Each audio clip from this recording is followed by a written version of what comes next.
Yeah, welcome to my podcast.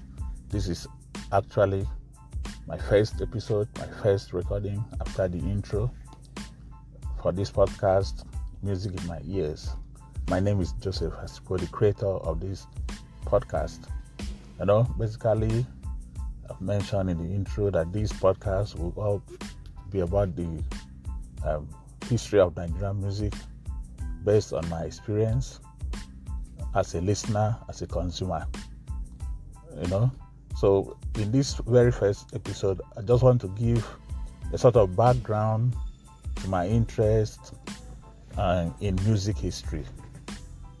So basically, I would like to say this podcast is not going to be so much of technicalities around music and all that, but we'll just let it flow freely and enjoy yourself, putting your own perspective, your own opinion, your own criticism. But basically, it's just me trying to, relay my experience growing up, listening to music, trying to document, trying to recall at this moment some of the things we experience. Not just me, I believe music cut across the different parts of the country, different parts of the world, but our experiences might have differed here and there. But at the end of the day, the central thing is that music, as they say, is a universal language.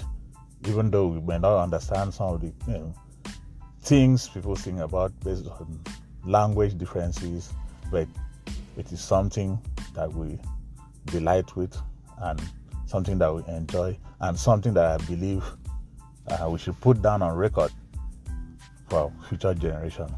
So, without much ado, I'm talking about some of the things that make me, or that aroused my interest in music history. Basically, I was not fortunate enough to grow up in a household that, when you have your parents that collect records, turntables, tapes, and all that. We didn't really have that, but then I remember we had this red Philips radio, plastic case radio set. That radio had just the shortwave band. I don't think it had a medium wave band, but certainly not frequency modulation. That was the basic source of music to me. But those shortwave band, we are still young, we are not really in charge. So once in a while, when it's on VOA, the BBC, we could pick some sound, and some of the older NBC radio station, that's the Radio Nigeria, we could hear some vibes or sound, But later, I remember we had this JVC radio set, transistor JVC radio set, but that one now came with the shortwave, the FM, the AM. So this FM now had this newer station. We had the Radio Nigeria's and Cross River Radio. We had Radio Rivers 2, the FM station, broadcasting from Port Harcourt. Meanwhile, I grew up in Uyo, quite a distance from Port Harcourt, but we were able to get the signals of Radio Rivers. So, and this is about getting to the late 70s now. We're able to listen to some music, Nigerian music, but basically the what we had to listen to, basically what comes from the area where we grew up, talking of the likes of the Peter Film, late Chief Yanta Shaw, late Emmanuel Ntia, Mary Afuswa, and all that. Then later on, pop artists like Stanley the Jr. and the rest. So as time went on, I stumbled on this radio station, Africa Number 1, or in French they call it Africa Number 1, broadcast from Libreville in Gabon. That's where I started feeling more of the foreign vibes. You could hear, they used to play a lot of reggae music around there, on that station. So that's why I picked my interest in reggae music, having been exposed at that young age to sounds from Steel Pulse, from Aswad, from Bob Marley, and the Wellers, Peter Tosh, UB40. So that was it. So that created another interest. Then move on to Voice of America. There was this show anchored by George Collinet. Featured a lot of African artists, and some other foreign artists. So the interest grew. But in my neighborhood, in my environment, right on my street, there was this popular hall. We used to call it Independence Hall. So grew up to know it as Independence Hall. Right down that hall is a church, St. John the Evangelist Catholic Church. Before then, it was a nursery primary school run by the Catholic Church. But we are great in the 70s, probably the 60s into the 70s. That hall was basically an event venue, probably the biggest event venue in Uyo, the town I grew up. Uyo is now the capital of Akwa Ibom State in the Niger Delta part of Nigeria. So this hall was beehive for events, wedding reception, and the likes. Boxing events, I can quite remember, can recollect boxing events taking place there. But I also remember that every weekend, Saturdays, Sundays, on Fridays evening, if you step just like kids hanging around your veranda, you will see the young men of those days, probably in the teens and early 20s and maybe 30s, going to shows or dance or all sort of party in that venue. Then you could only watch. These guys with hippie trousers. I think they call those trousers belly bottom or something. We used to call it bongo in the local parlance. And with their high platform heel shoes, psychedelic shoes. Some of them will go on their scooters, some of them on bikes, some of them on bicycle with their wives or girlfriends to attend such events. We didn't really know the contents of the event or what really happened. We just know that things were going on at that venue, Then further on, some other outfit came on. There was this one called Jubilee Nightclub. I didn't know much about that, but I just knew there was a place called Jubilee Nightclub, an entertainment place. Then you had the Volley Hotel Tea Club.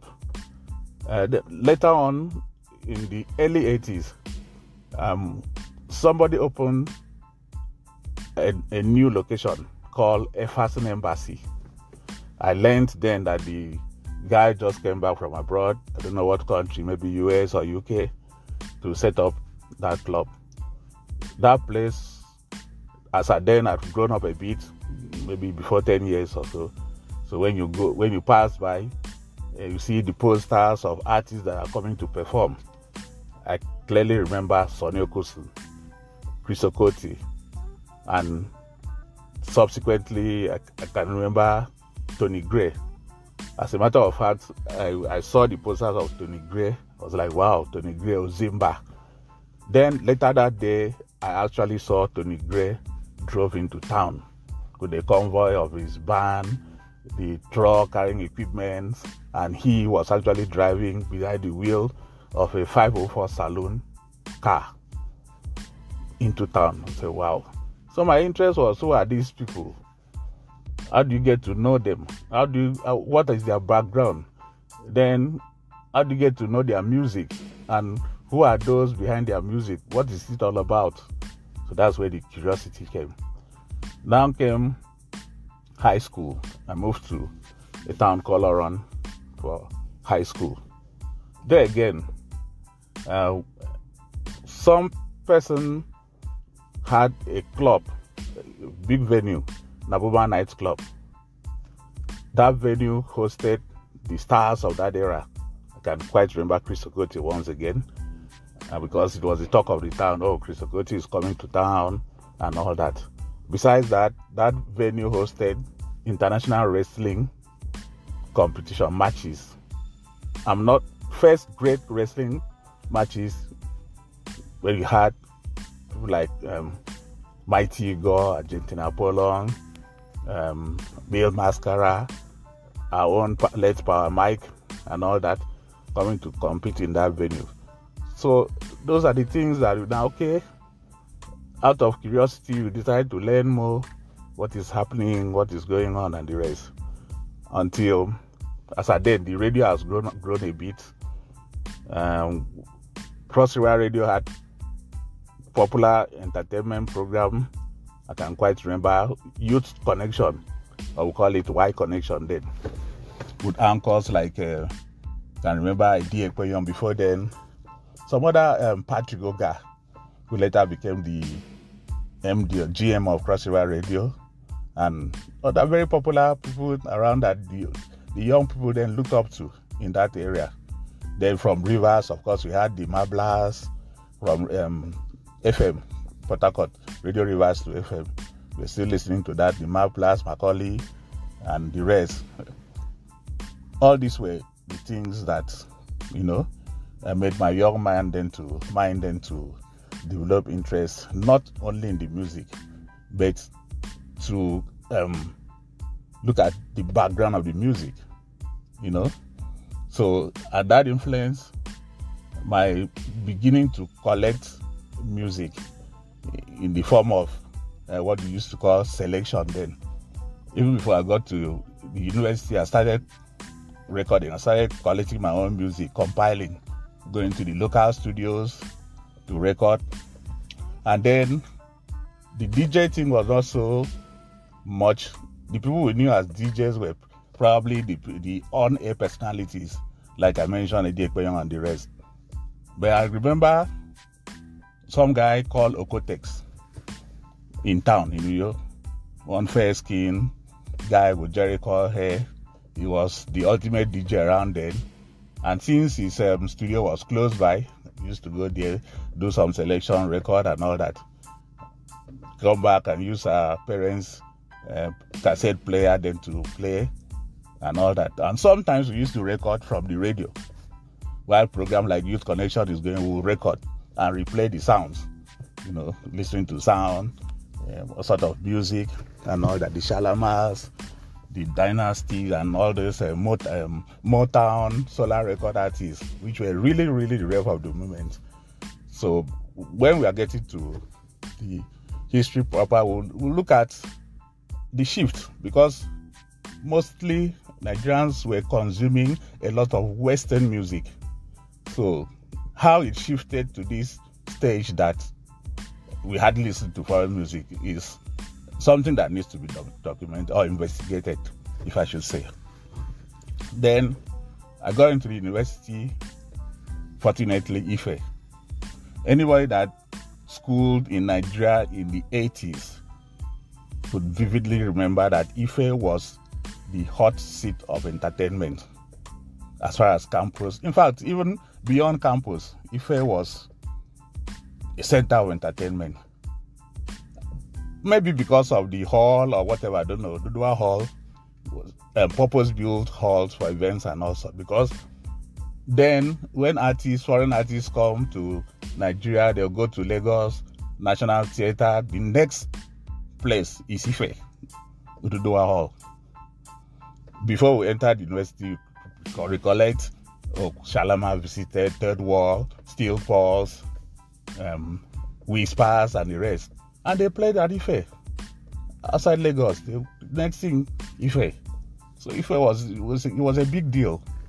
I happened to now be in that school. The entertainment thing was still up, but then I wasn't fortunate to see the foreign artists, but I was fortunate to see Nigerian artists. I watched Majek Fashek play, I watched Terracotta play, and of course, the campus entertainment was equally hot. We had this all-campus band competition with bands from different campuses coming to compete. We had the all-campus beauty competition, that produced some of potential Miss Nigerians and all that. So that was the background. The third aspect of it came from reading. I like reading. So, and okay, I was lucky. At least my parents, I think they used to buy newspapers, at least. So the entertainment pages was of special interest to me. The Daily Times then, Nigerian Chronicle. Nigerian Chronicle had a crop of very serious journalists like Ray Eku and the rest. So these guys made a whole lot of impact on me as a young person then. Then later on, we stumbled on Punch newspaper when I moved to Lagos Ife axis. Punch newspaper. You had Ladi Ayodeji, editor of the Saturday spread, center spread.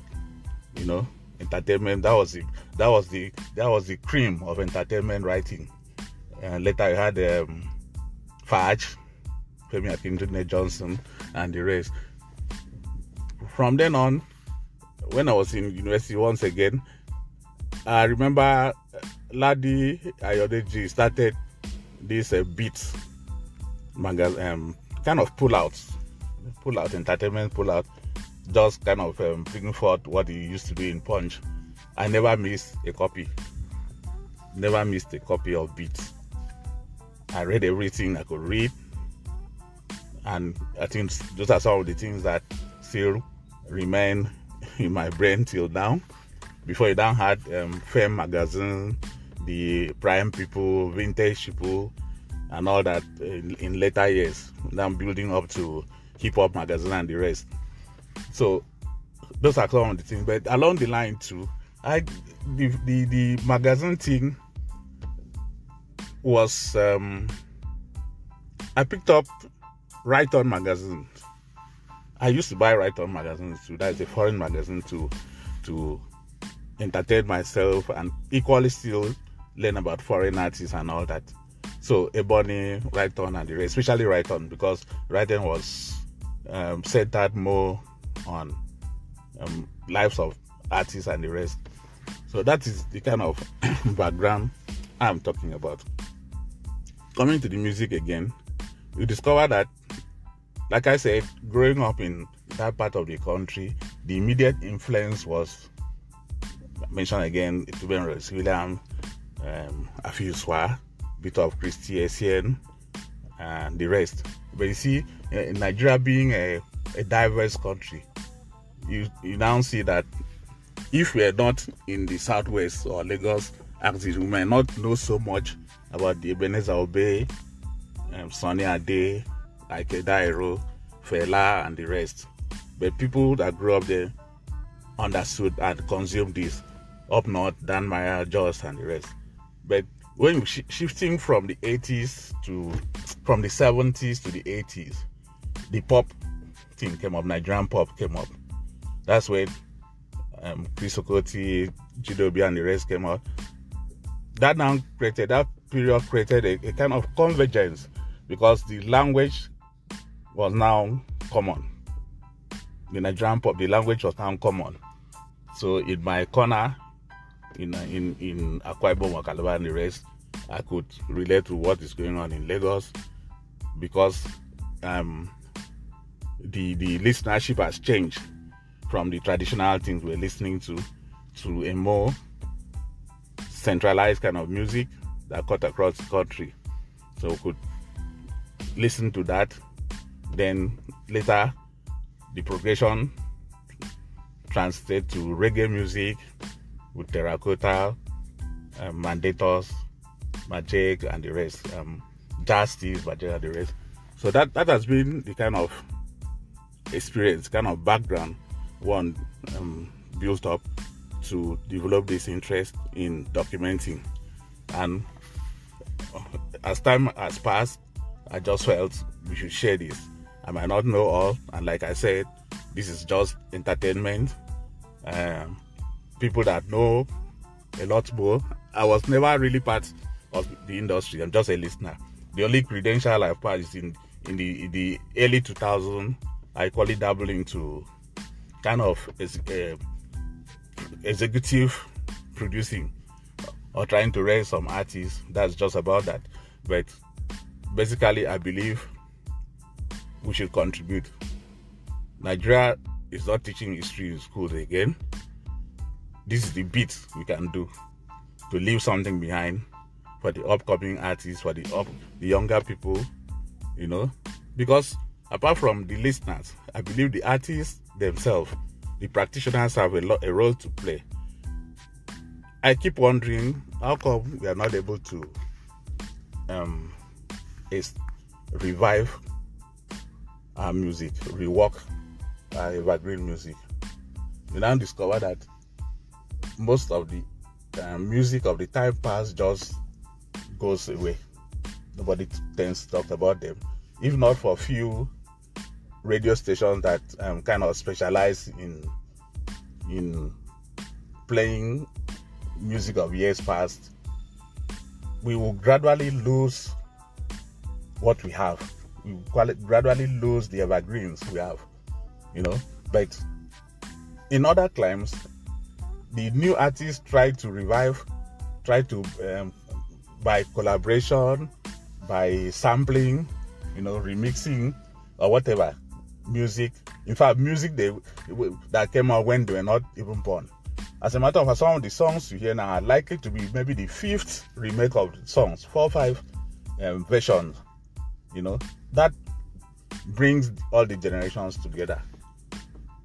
The elderly will still enjoy because they will recollect. This is the song. Somebody is.